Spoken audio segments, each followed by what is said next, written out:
काशी हिंदू विश्वविद्यालय में विगत 8 दिन से बीएचयू स्थित हृदय रोग विभाग के विभागाध्यक्ष प्रोफेसर डॉक्टर ओमशंकर बीएचयू में आमरण अनशन पर है।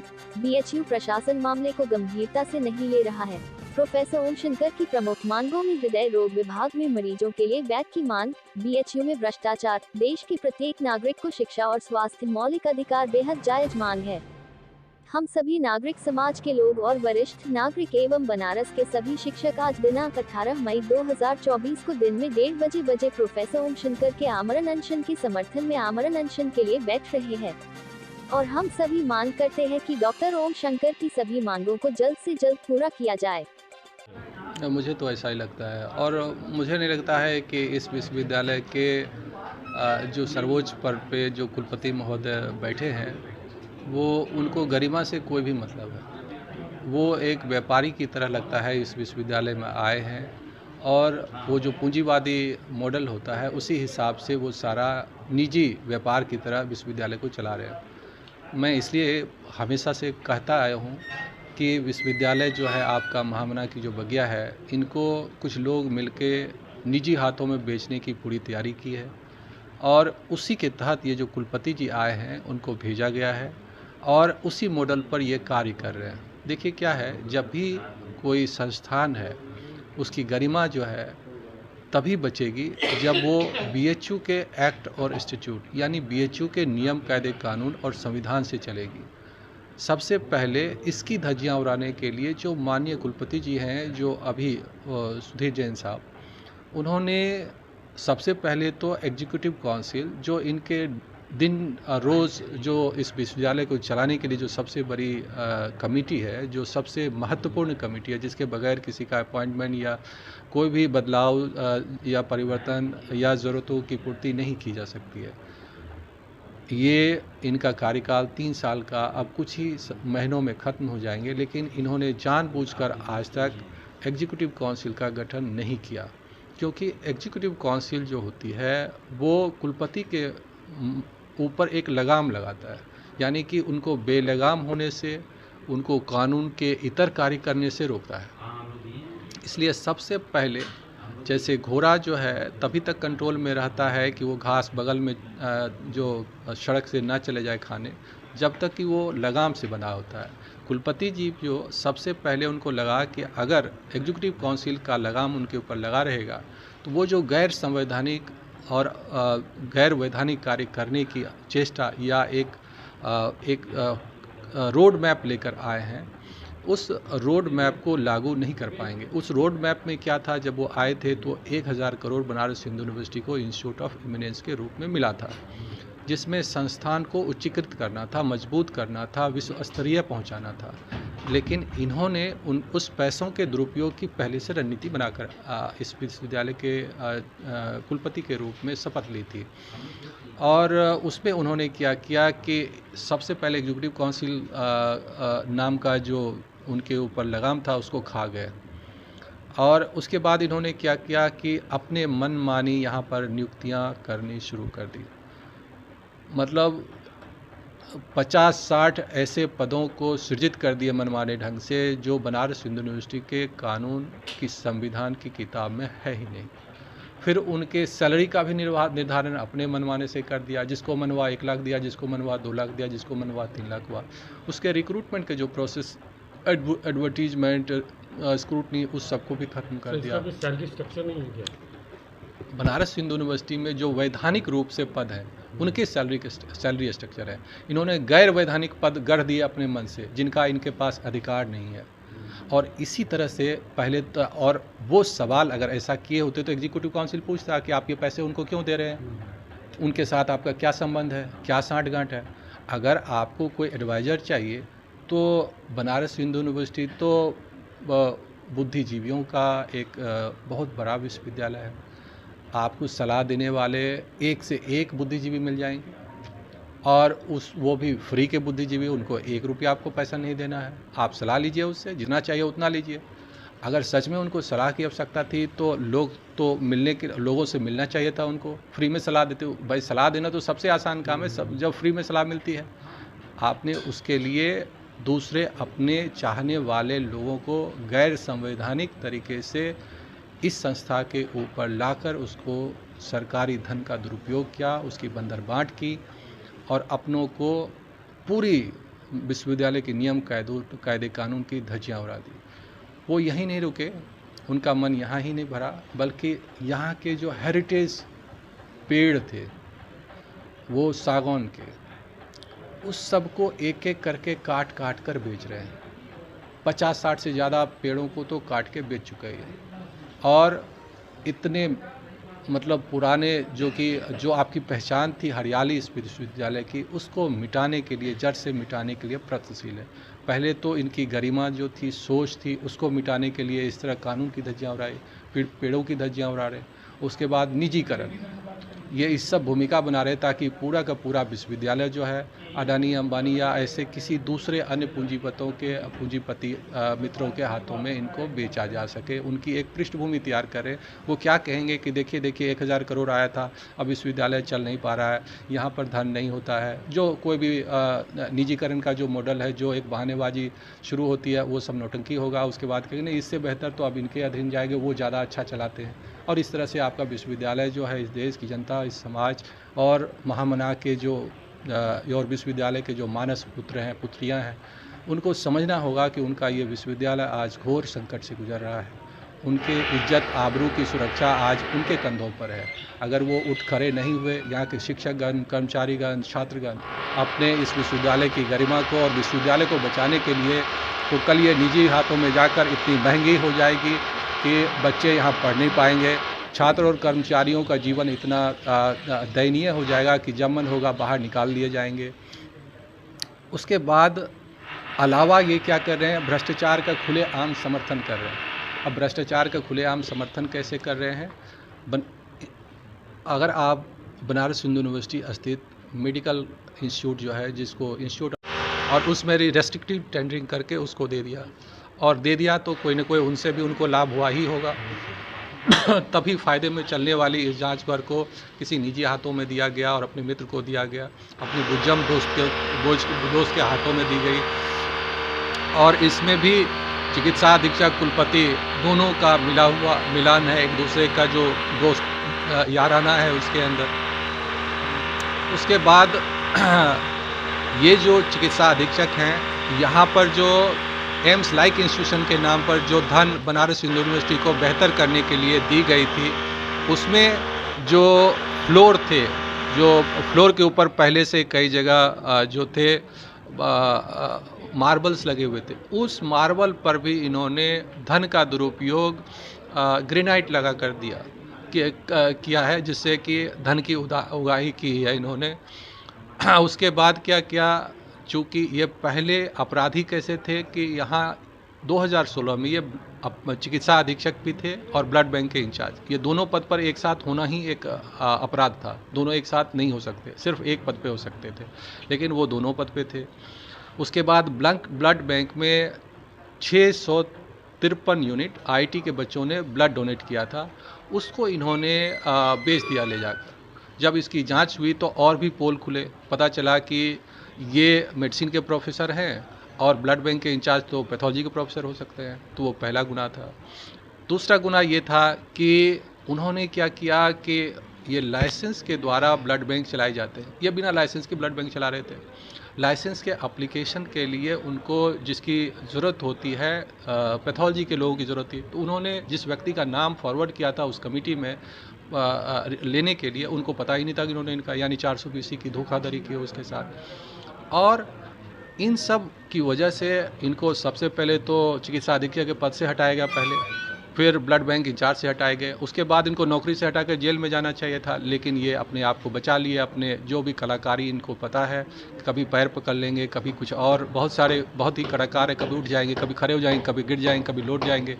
तो उन सब मतलब गिरगिट की तरह रंग बदलते हैं ये मिनटों में, तो उससे उन्होंने अपने आप को बचा लिया।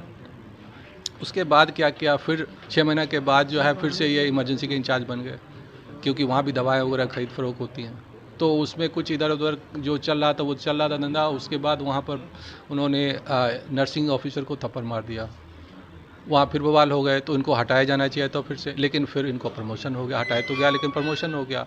उस समय कोविड आ गया था, कोविड में बहुत सारा स्कोप दिख रहा था कि भाई ये मास्क, ग्लव्स और ये सब बहुत सारी चीज़ें आएगी, वेंटिलेटर, तो उसमें बहुत सारा बाय खरीद फरोख्त होनी है, उसमें धंधा होना है। धंधा में खूब इन्होंने धंधा जो है जम के धंधा किया, और उसके बाद लेकिन मरीज का तो केयर करते नहीं। कभी तो मरीज मरने लगे बिना इलाज के, फिर बवाल हुआ तो इनको और एक प्रमोशन दिया गया, फिर से इनको और बढ़ा करके चिकित्सा अधीक्षक बना दिया गया। मुझे लगता है थोड़ा और ज़्यादा बवाल करेंगे तो कुलपति को हटा के उनको कहीं कुलपति ना बना दिया जाए अगली बार। अगली बार जो है वही एक बचा हुआ है। इस तरह के जो मतलब आप कहिए कि ये कानून की धज्जियाँ, गुंडागर्दी, और इसीलिए चूँकि उनको ये खुंदस थी, तो वर्तमान के जो चिकित्सा ये विज्ञान संस्थान के निदेशक महोदय हैं, उन्होंने हृदय रोगियों के लिए बिस्तरों का आवंटन किया। वो बिस्तर ये था कि जो नई बिल्डिंग है उसमें संपूर्ण चौथा तल्ला और आधा पांचवा तल्ला जो है वो हृदय विभाग को मिलेगा, और हृदय विभाग पुराने बिल्डिंग में यानी एसएस हॉस्पिटल में जो उनके बेड हैं वो छोड़ देंगे, और यहाँ जो और उनके ओपीडी और ये कॉम्प्लेक्स इन्वेस्टिगेशन का वो भी छोड़ के नई बिल्डिंग में संपूर्ण विभाग शिफ्ट हो जाएगा, ताकि मरीजों को देख रेख और उसके इलाज में सुविधाएं होगी। ये आदेश 8 मार्च को निदेशक महोदय जी ने दिया था, और डीन महोदय जी ने दोनों मिलकर दिया था आदेश, हमारे उनके बीच सहमति पर। लेकिन एक हफ्ते बीत जाने के बाद भी, जिसको इमीडिएट इफेक्ट यानी 9 तारीख मार्च से लागू होना था इस साल के, लेकिन चिकित्सा अधीक्षक महोदय ने उनके आदेश को ही नहीं माना। उसके बाद क्या किया कि फिर एक हफ्ते बाद पत्र लिखा कि भाई साहब आप आदेश माने, ये मान क्यों नहीं रहे।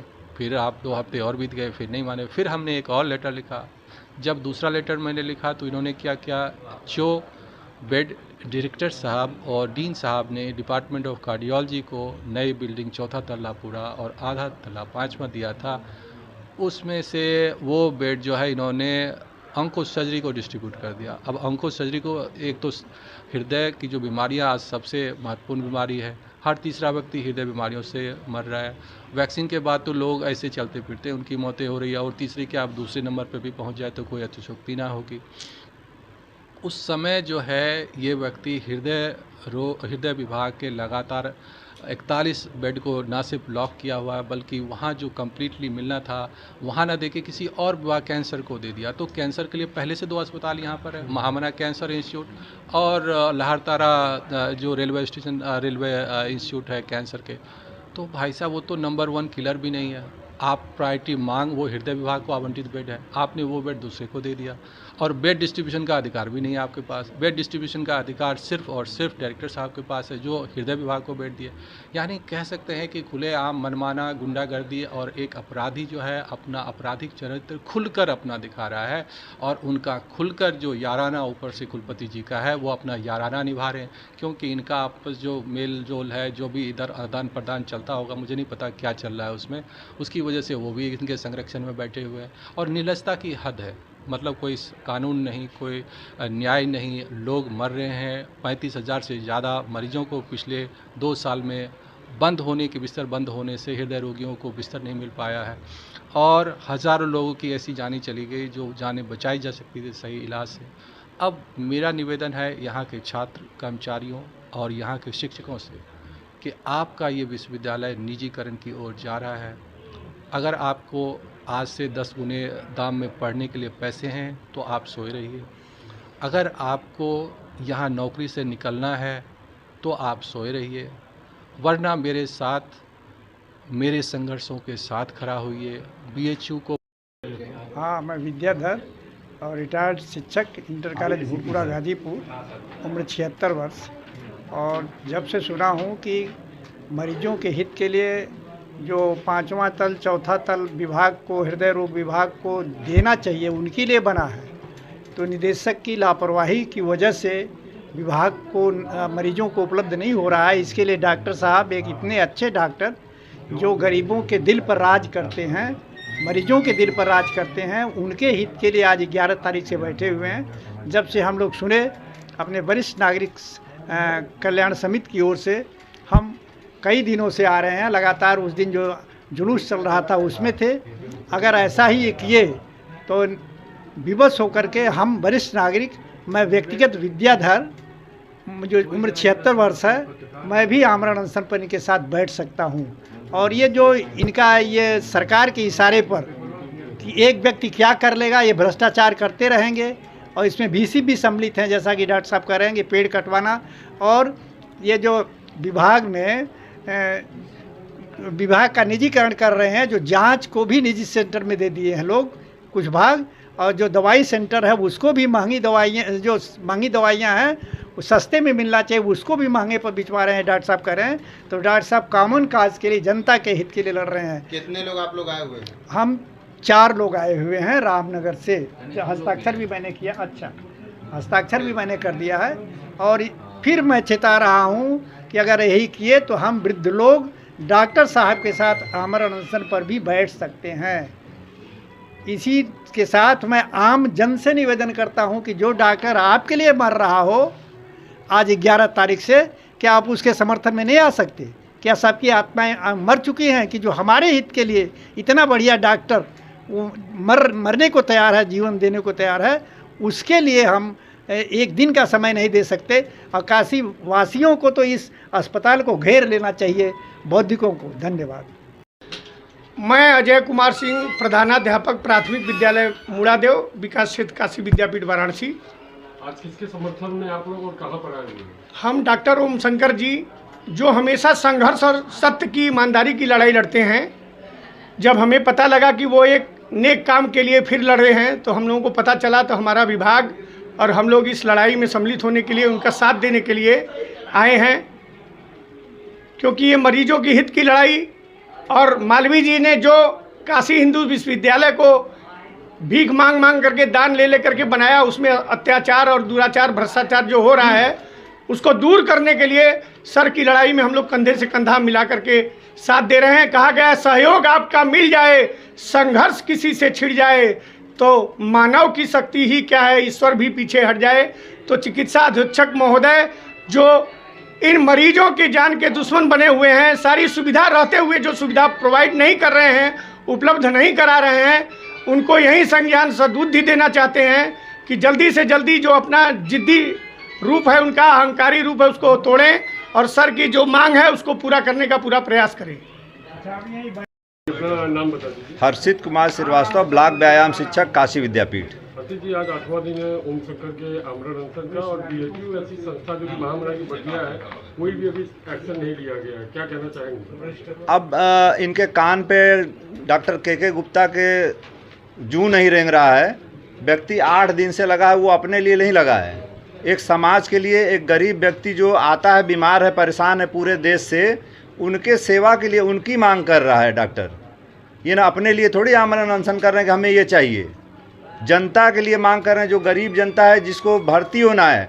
और सबसे बड़ी बात कि इतना बीमार अनशन होने के बाद, आमरण अनशन करने के बाद भी प्रतिदिन मरीज को देख रहे हैं। ये सबसे बड़ी बात है कि मरीजों की सेवा कर रहे हैं, और मांग उन्हीं मरीजों के लिए हो रही है, न कि किसी अपने लिए। मरीजों की सेवा के लिए कि जगह पूरा मिल जाए, उन्हें बेड मिल जाए। जब बेड ही नहीं रहेगा, ये क्या इलाज करेंगे? यही है, ये संघर्ष सिर्फ मजलूम, गरीब और बीमार व्यक्तियों के लिए कर रहे हैं। डॉक्टर साहब, हमें तो लगता है डॉक्टर साहब खुद बीमार न पड़ जाएं, लेकिन ये डॉक्टर के गुप्ता जिसको सुनाई नहीं दे रहा है, अब पता नहीं कैसे सुनेगा, ये हमें नहीं समझ में आता है। सब्सक्राइब कीजिए हमारे चैनल को और बेल आइकॉन को दबाइए हमारी लेटेस्ट वीडियो सबसे पहले देखने के लिए।